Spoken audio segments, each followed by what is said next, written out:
We now have a very important session to talk about Europe, the future of transatlantic relations. I just came from Germany yesterday, and I will just say, I think the mood is glum.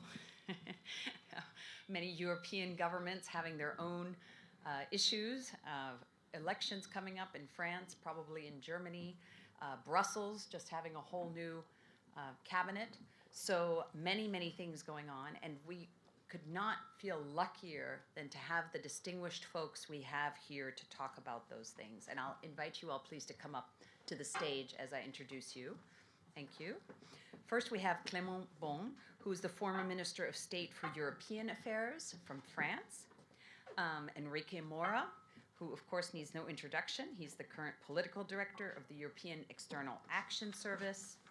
We have Kasia Ollongren, who's the former Minister of Defense and the Deputy Prime Minister of the Netherlands, and Jens Plötner, well known to many of us, who's the Chief Foreign Policy and Security Advisor to the Chancellor of Germany. And none better to take it away and know all the details of what's going on in each of these countries than Peter Spiegel, the U.S. managing editor of the FT. Thank you, Peter. Thank you, Anya. Anya always asks me to do the European panel, and it's a great joy for me to do it. I spent 10 years in Europe, including 6 in Brussels.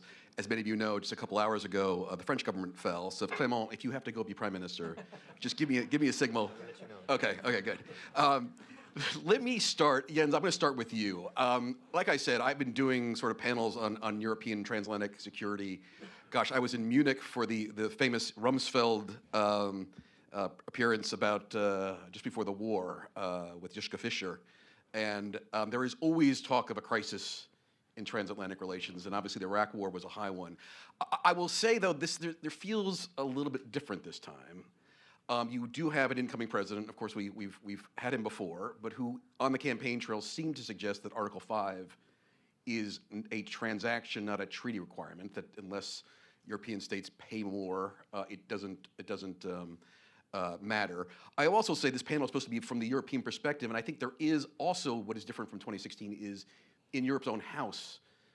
For lack of a better word, there are Orbanistas rising, not only in Hungary, but Fico in Slovakia. We don't know what's going to be the resolution in Romania, but it's not just the new member states, right? It is Wilders in the Netherlands. It is Alternative for Deutschland in your own country, obviously Le Pen in France. Am I exaggerating too much that we have talked about crises in transatlantic relations for so long, but there is an order of magnitude difference to this one, and are you worried about that? So thanks for the question, and I would agree with the underlying assumption of your question, that these are indeed particularly challenging times. We heard about the timing issue, that somehow at the beginning of next year a lot is changing, and that is not a good thing. I was always worried that in the time between the US elections and a new president taking office, this is an excellent time for all kind of bad people to do bad things. And I don't know what we're seeing in Syria now, whether that is part of that, but in any case, I think it is urgent that we have a functioning new American administration. It's good that the new European Commission now has gotten off and is starting to kind of inhabit their offices and working on their agenda. And then obviously I think there is, beyond the timing issue, there is this very strong underlying current of liberal democracies being under pressure, being challenged. And I think we have a lot of soul searching to do as to the deeper reasons. Now, I don't want to compare what is happening in some European countries with the shifts we have seen here in American politics, but I do believe that some of the reasons probably are linked, that people feel that the institutions of democracy as we know them are not taking into considerations what they feel are their most pressing issues, that there is a declining faith in institutions of our democracies. So these are things we all need to tackle together. But I am not so pessimistic because I'm utterly convinced that at the end of the day, that is what makes our democracy strong, that they have the power of regeneration and questioning themselves, coming up with answers and healing. And the only thing I would suggest is that that we should try and do this soul searching and finding solutions together, because together we are stronger. I want to follow up on that, what you said about bad people doing bad things at times of transition. And it gets to I think the core of my first question, which was, not only are we going through transition here, but obviously both the engine of Europe, both France and Germany, are going through their transitions now. And I had an old friend of mine from the Commission who texted me on the day after the election who said the difference between 2016 and now is Merkel was still at the height of her strength largely in 2016, 2017. Macron would just months later get elected, height of his powers, and yet France and Germany right now are both inward-looking, in turmoil. How concerned are you that if Europe needs to stand up, particularly in Ukraine, and do its own, on its own, that the engine of Europe is no longer in a position to do that for the next several months? So I think Merkel herself, who is, I don't know whether she's still she was in the US a few days ago for her new book. I think she herself was very, reluctant to accept this title of leader of the free world after the first election of President Trump. I think that was way out of, what is in the realm of the realistic. And German leadership in Europe is something very, very complicated. If it's not there, people ask for it. If it's there, people say, is that really a good thing? I would say, speaking for my country, I mean, we're just having elections. That's something quite new. And I think despite, differences there might be, and which will kind of be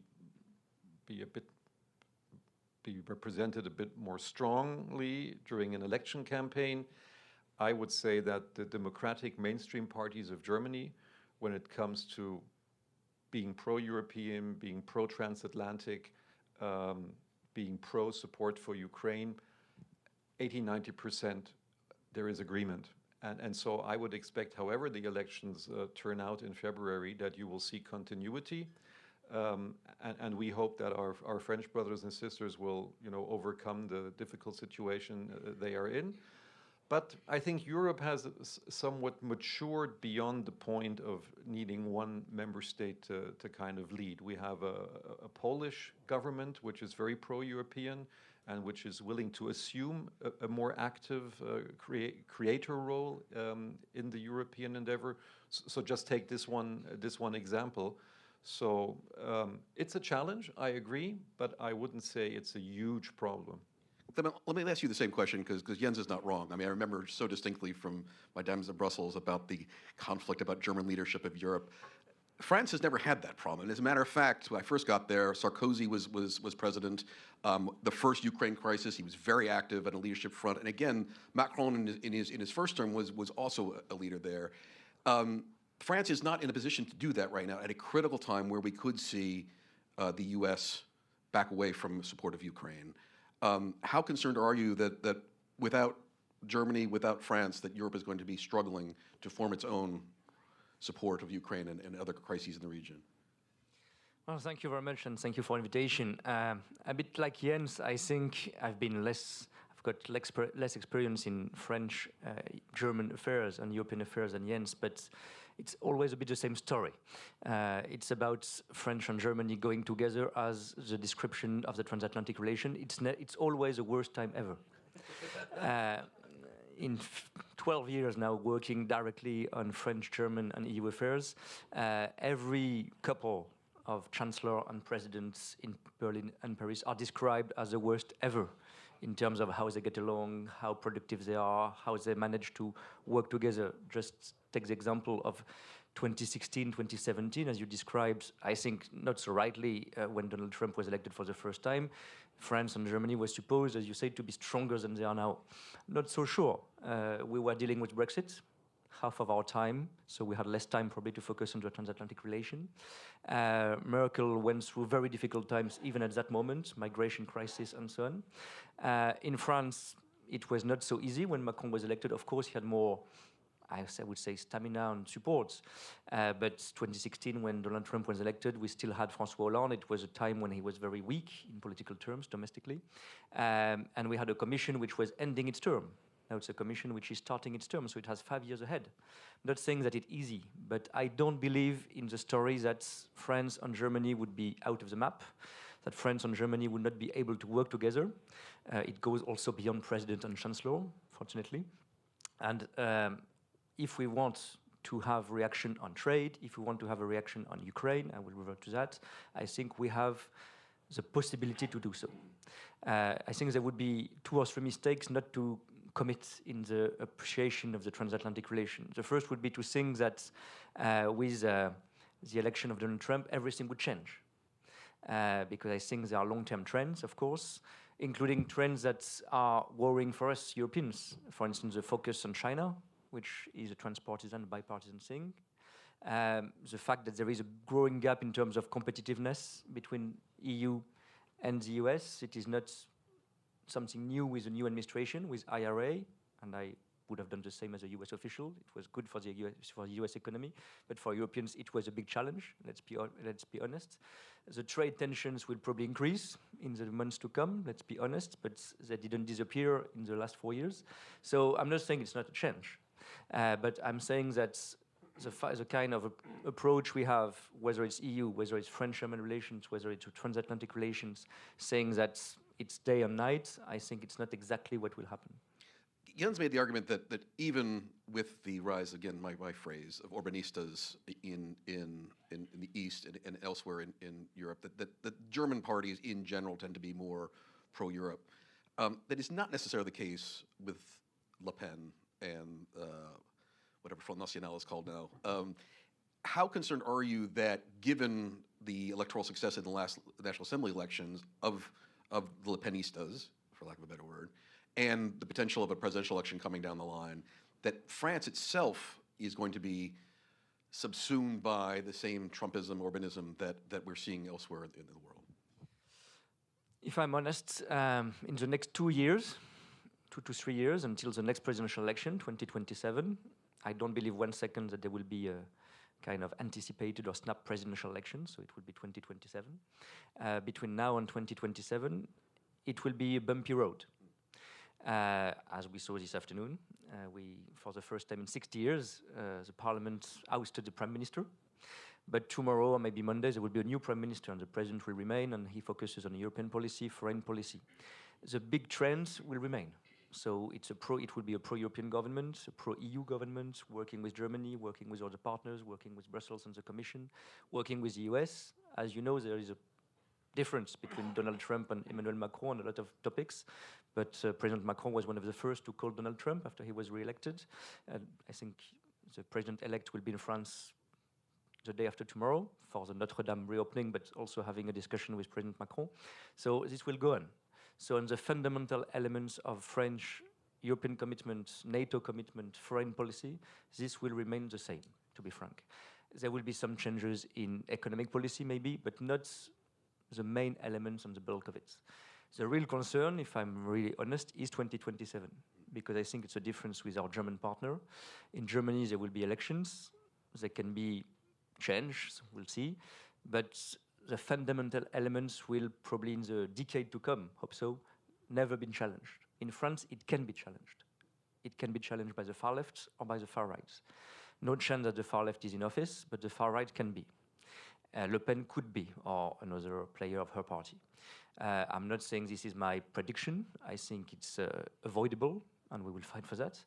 But it is a key question of 2027. And if Le Pen, or far-right member of her party, a member of a far-right party, is elected, it's a big change, especially in the relation to the EU and maybe NATO. To be fully honest, even this party has changed on these elements. It should be a bit more nuanced, because if, I hope not, but if Le Pen or somebody like her is elected in France, it will be necessarily reaffirming our commitment to be a member of the European Union, of the Euro area, of the Transatlantic Alliance. There's no chance that she can be elected with a different platform and elements. Still, it could be a very different course for our country and even some elements of our foreign policy and economic policy. Kaisa and Enrique, I want to talk with you and focus a bit more specifically on Ukraine. Kaisa, if I could start with you, because you worked for a long time with Mark Rutte, who is now the NATO Secretary General. And there's long been this theological debate, which I think will become much more relevant now, about if Europe is to take on its own security as Europe, what is the vehicle for that? And part of the reason that Rutte, I think, is Secretary General is because the Dutch have always viewed it as NATO. They have been arguably the most Atlanticists of the original founding members of NATO and the EU. And yet, there is now a move for Europe, being the EU, to be the pointy head of the spear for a European pillar, however you want to call it. Where did the Dutch and Rutte himself sit on that? Because it is an uncomfortable place to be sometimes if you are trying to argue that we have to use NATO as the main vehicle for European security, and you have Enrique and his troops arguing that the EU has to take the initiative. Where does that resolve itself? I think we are today in a different place, simply because of the world, because of geopolitics, because of the threats that we are facing, and that we have a large-scale war on the European continent raging in Ukraine. So that has, insofar as we hadn't had the wake-up call, this was the real wake-up call for us. So we feel threatened. Some countries in Europe on the eastern flank, they are threatened. Let's face it. And that means that we have to step up our game. We need to use both NATO and the EU. I think that every European NATO ally would say that NATO is there for our collective defense. We have seen 2 EU countries becoming members of NATO, Sweden and Finland. Why? Because they felt threatened, because they felt they need the security umbrella of NATO to feel safe. The EU itself is also relevant. The EU is a big peace project, really, but it was meant to stop any wars between members of this union. And the member states of the European Union, they are not going to have a war with each other. But we do have the threats and the possibility of war outside the European Union. So coming to Mark Rutte, I've worked with him for a very long time. What I think is the most relevant, besides that I think he's a good Secretary General, but it's also because he knows the European Union from the inside and he knows NATO from the inside. And whereas there used to be some kind of feeling that, NATO said the EU shouldn't interfere with our business, and vice versa, the EU felt that it had its own role to play in security. Now I sense that the new Commission, the President of the Commission, the new Commissioner for Defense, and also the High Rep, and Rutte as a Sec-Gen, it's a completely different message. They are saying, what can we do? What is complementary to the other one? So what can the EU do to improve security, to improve our collective defense, and to improve the European pillar in NATO? Because there is, of course, a European pillar in NATO. It's a transatlantic alliance. Most of the allies are European countries. And that means that this European pillar has to be very strong. We have to have a much stronger defense industry. We must do more as European countries. So the 2% is not debated anymore. Most countries are at the 2%. Most European countries are spending 2% or more. What we need to spend it more efficiently. We need to work more together.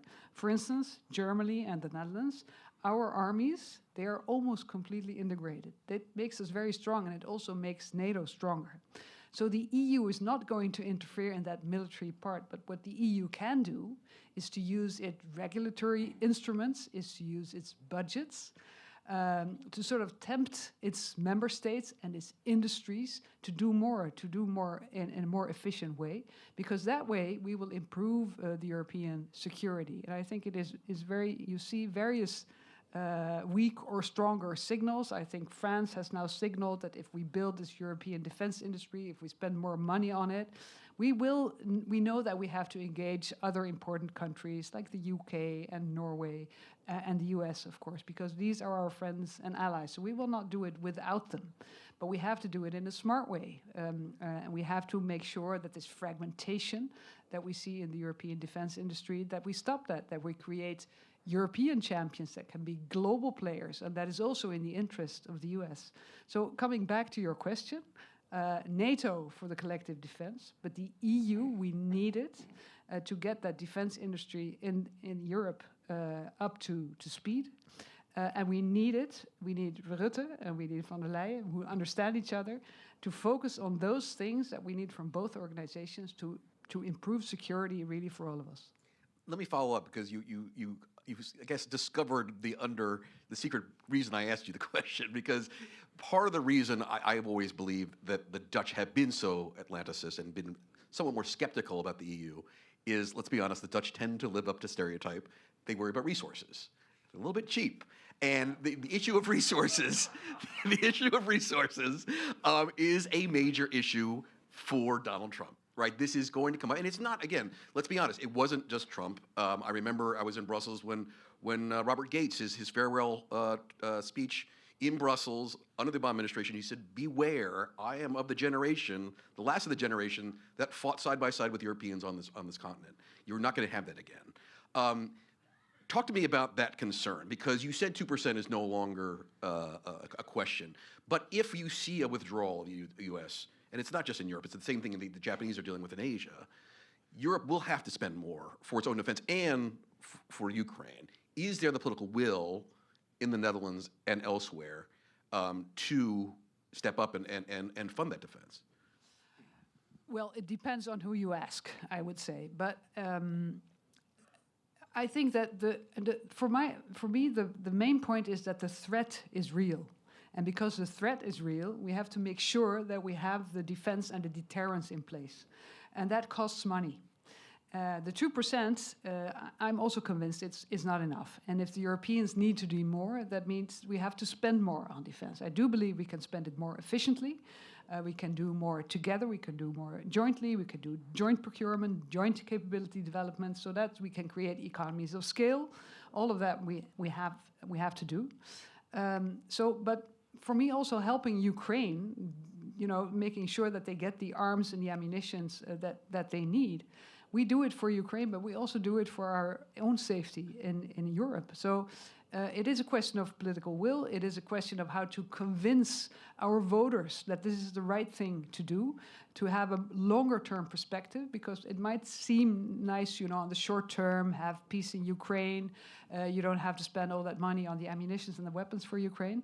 But a short-term ceasefire in Ukraine, that means that the risks for Europe are only increasing, because it means that Putin gets what he wants, and that means that he will not stop in Ukraine. It means that the other countries in the region, and also NATO countries like the Baltic countries, for instance, are at risk.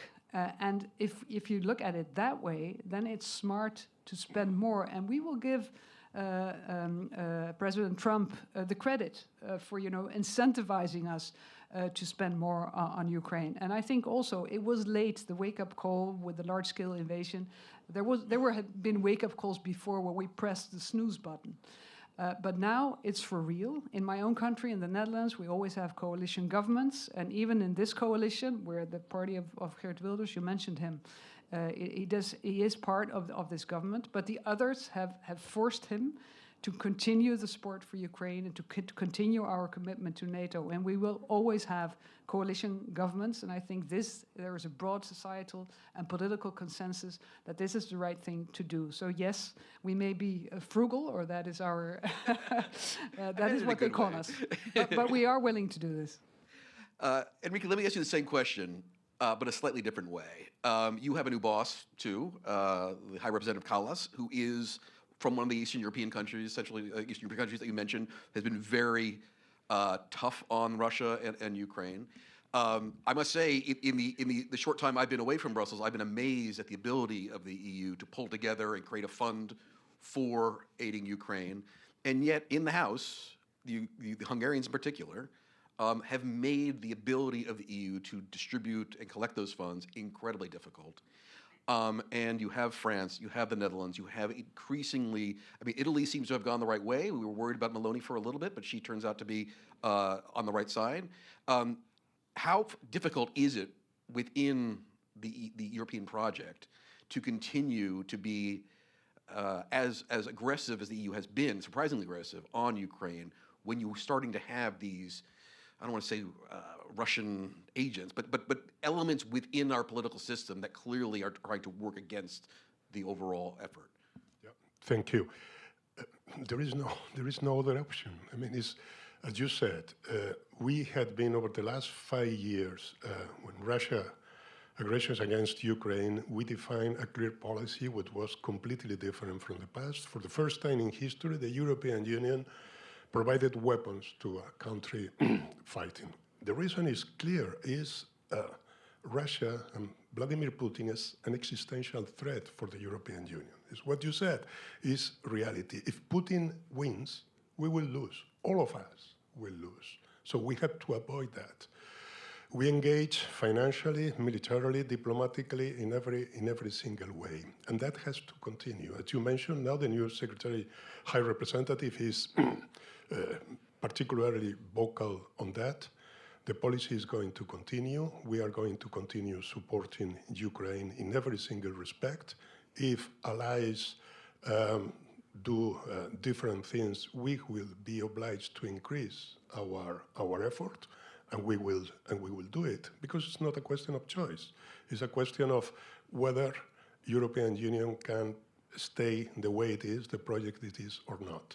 We have internal problems, yes, in every single subject. It's not just Ukraine. In every single piece of policy, we have internal problems, internal discussions. But at the end, the collective will has been what has been, and that will continue. That I'm completely sure. I am by my employment contract, required to ask you a question about the UK.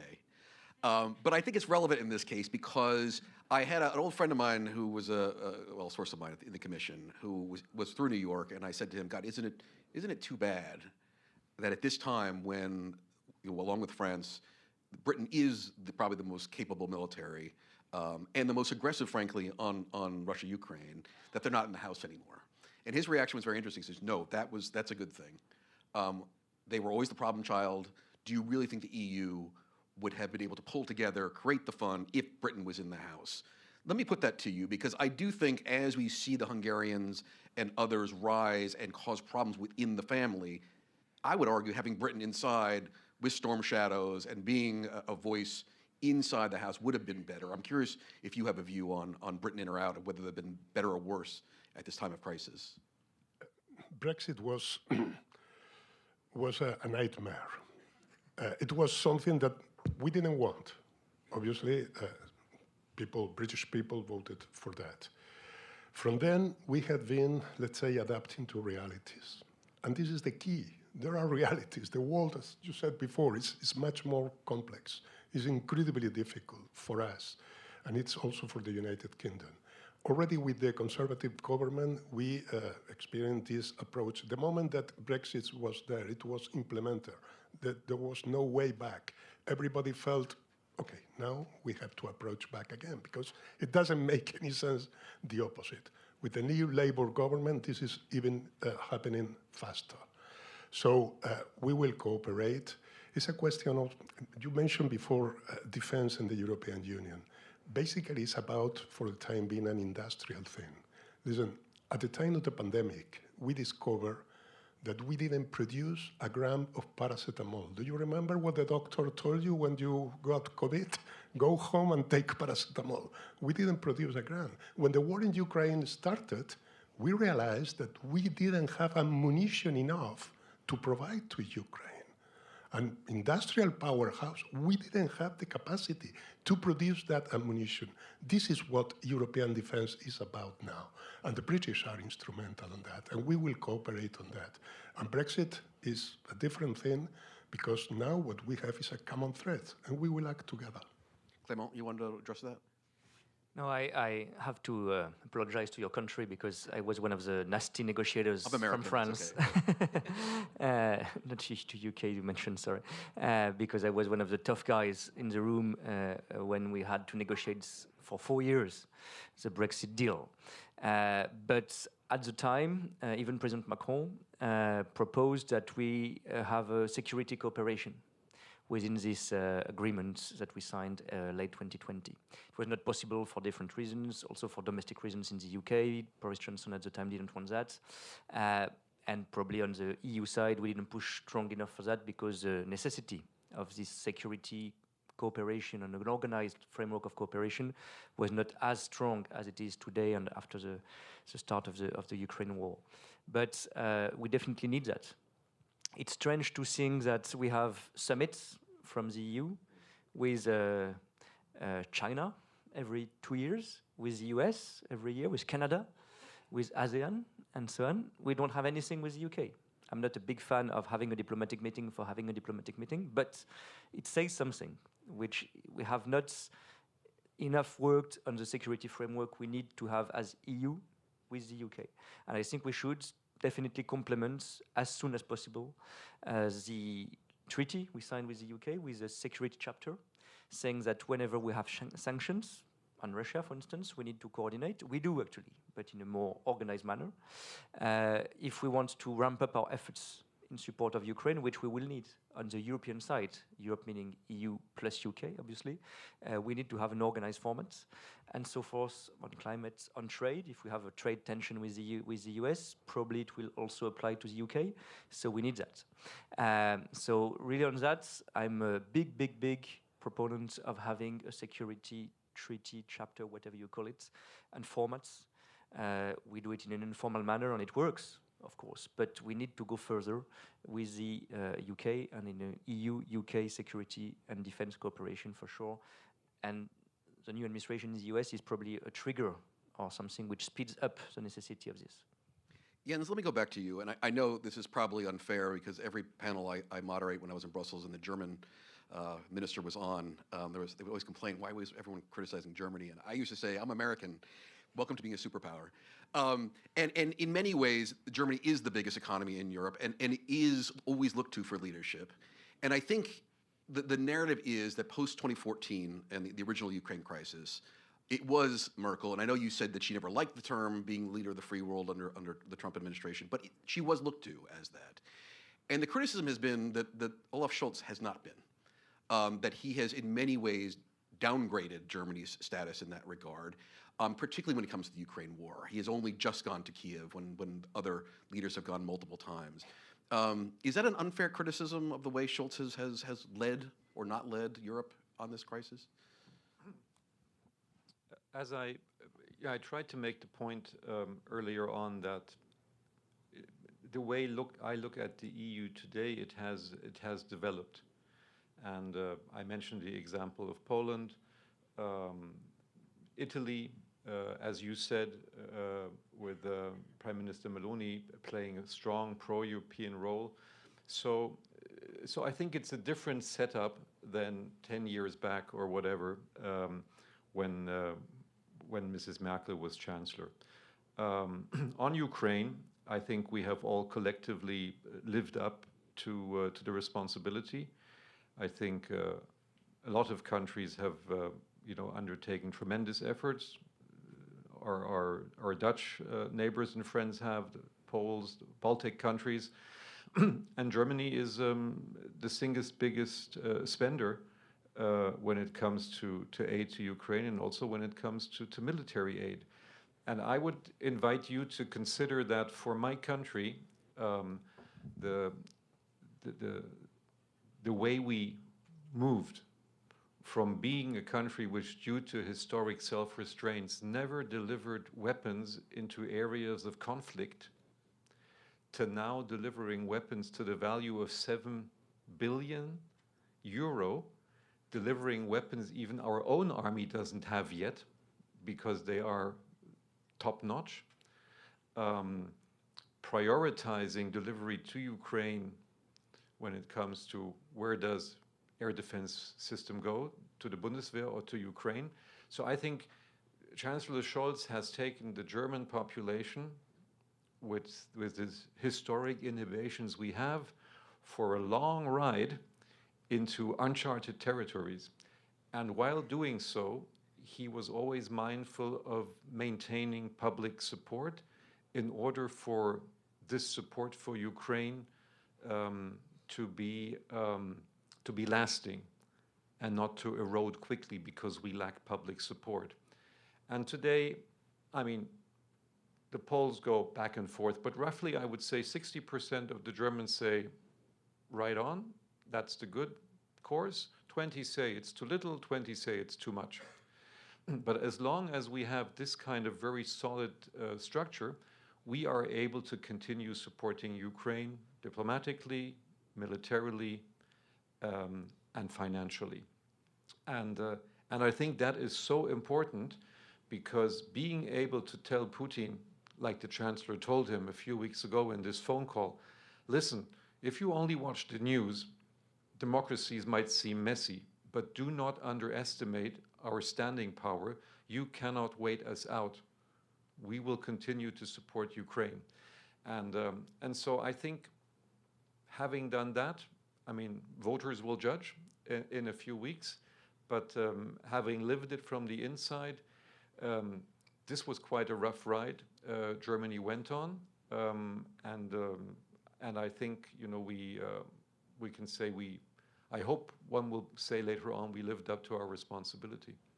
I just want to say, for historic reasons, listening to a senior German official praise Polish leadership from a historical perspective is an amazing thing. I'm reminded by Radek Sikorski gave a speech about 5-6 years ago when he was still in government, saying, as a Polish defense minister at the time, I am a Polish defense minister more concerned about German inaction than German action. And that is an amazing change I think the EU has brought to bear. Kaisa, let me turn to you again. I'm going to slightly unfairly rely on you as a proxy for Mark Rutte, I guess. You are different parties, I know. You're D6060, VVD. But I want to get back at this question about Article 5, again, as one of, if not the most transatlantic countries in the original founding members of the European members of NATO. The Dutch have, as a small country too, always relied on the collective defense, and Article 5 is sacrosanct. It does seem like we have a president who does not embrace that.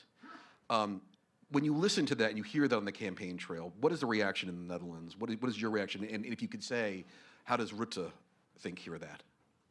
Well, as you said, I cannot be the spokesperson for Mark Rutte, but as the Secretary General of NATO, I mean, that is what he does today. That is keeping all the allies together, and the alliance will only work if every ally adheres to Article 5 and to the whole treaty. So you cannot say, you know, I'm only in it when I want. So let's say that it was a fair point that not all allies were paying up. And then in Vilnius, we agreed that the 2% was the floor, so the minimum requirement. Everybody signed up to that. So I think that point is gone, except for a couple of countries who are not there yet, but they will eventually. Politically, the point is gone, and we are all doing more. So I think that Article 5, it is extremely, extremely vital for NATO, for collective defense, and for the deterrence of the alliance. If there is any doubt about Article 5, deterrence is gone. And that is an open invitation to Putin. Let's say there is some kind of ceasefire in Ukraine, and Putin and the Russians get the time to, you know, to build up again. They have a war economy. They have an immense production of weapons and capabilities. This is a real threat to NATO countries. So I think it is very important that we engage as allies with the new Trump administration of what Article 5 means. It means if you want to have the strongest military alliance in the world, which NATO is, you need to have the trust that Article 5 really will be triggered, and that defending every inch of NATO territory will include the US in doing that. And I think also, you mentioned the European pillar in NATO. We will be able, and we must be able to do more. And we have to be able to take over also from the US, especially in the European theater, to liberate some troops, to have those capabilities ourselves that we now rely on the US for, like heavy lifting, large-scale transportations, things like that. We have to invest in that. We have to build that. So that we don't always have to ask the US to do that for us. And if we do that, then I believe that, you know, that any administration in the US that really believes in this strong military alliance will also have to repeat and reiterate its belief in the treaty and that it will abide by the treaty. So that's the discussion that we're going to have. And if not, I think we're all in trouble, not only the European countries, but also the US. Absolutely. Absolutely. Enrique, I might ask you to have the final word on this, to do some crystal ball forward looking. I know your new boss has only been you only had a new boss for a couple of days now. But there was a discussion in Brussels by von der Leyen, perhaps, but people around her, about should we create a defense commissioner? Should the EU, which was set up, as Kasia said, as basically a peace project, and its foreign policy was mostly aid and trade, should it have more pointy head of the spear elements to it? Look forward to the next commission, potentially having to deal with a U.S. retreating from the war in Ukraine, from Europe more broadly. Is the EU the vehicle to be more pointy head of the spear, or is that not the role for Europe, particularly at a time when there are national governments in trouble for being too European? This commission has set two priorities. First, economic security. Second, defense. As I said before, it's mostly for the time being a project about the industrial base of the European defense. But we need it. We badly need it. Apart from that, we are facing Russia in Ukraine. And I said before, it's an existential threat. If somebody else diminishes the contributions, we will be obliged to increase the contribution. At the end of the day, as you said, it's member states. They have different problems, internal, whatever. But the ultimate will is clear when they face the threat. And there can be endless discussions. You know very well the European Union. There is a commodity, it's hours to discuss. But at the end, there has to be a decision. And this commission has set defense, has put a commissioner in charge of that, and it's going to happen because it's not something that is started 2 days ago with the Commission. We come from a period, 5 years, in which we have the pandemics, then we have the Russia's aggression against Ukraine, and at the end, the European Union has changed in the sense that now the main point is protecting our citizens, defending our member states, and this is the way, to continue. But again, we cannot imagine, as you said before, that it's not going to be a transatlantic endeavor. Listen, I travel a lot around the world in political dialogues, visits. Everywhere I said, listen, the European Union, in this complex world, we need friends, we need partners. And you probably need the same here in the United States. This is our friend, this is our partner, by definition. Is that going to change? We don't believe so. We don't believe so. It's going to be difficult, of course, but that goes inside the European Union too. Before Niamh gives me the hook, Clément, can I just ask you the same question? Because there was always, someone said to me, a British friend of mine once said, the reason the French and the Americans fight all the time is because they're so similar. And if there is one country that views sovereignty over particularly its military forces, it is France in Europe. There's always been a slight awkwardness in the integrated command structure within NATO that Sarkozy brought you back into, but even the nuclear forces lie outside of that. Does an EU that is pushing for a more integrated defense structure within Europe help the pro-European forces within France, or does it hurt in that it gives fodder for the Le Pens of the world to say, see, these European bureaucrats are trying to steal our prized jewels?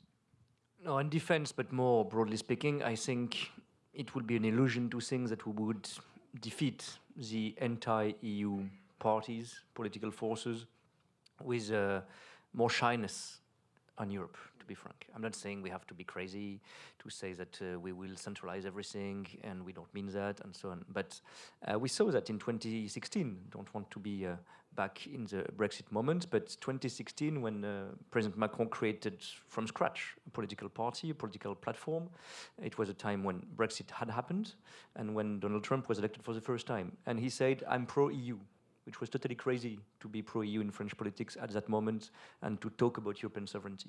I'm not saying it's been easy, I'm not saying it's easy now, but I think defense is a good example. We need to push for more integration. And to be very honest, I would be happy to have the debate maybe in the next 10 forums the day when we will be worried about the EU being too powerful in terms of defense. I think May that be the day. I think we're quite far from that, so it can only help.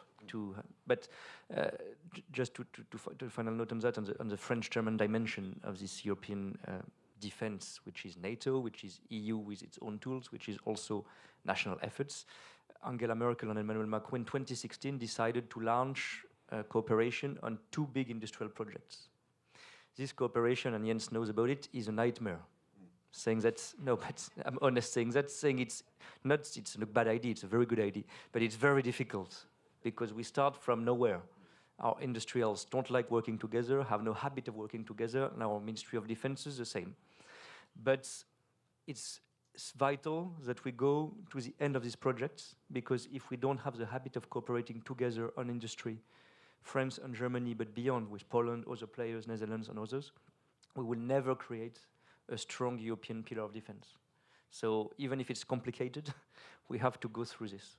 On that positive note, there's been so few positive notes at the day today. Let me give you a round of applause. Thank you, all our panelists here, on a really, really stimulating discussion. Thanks very much.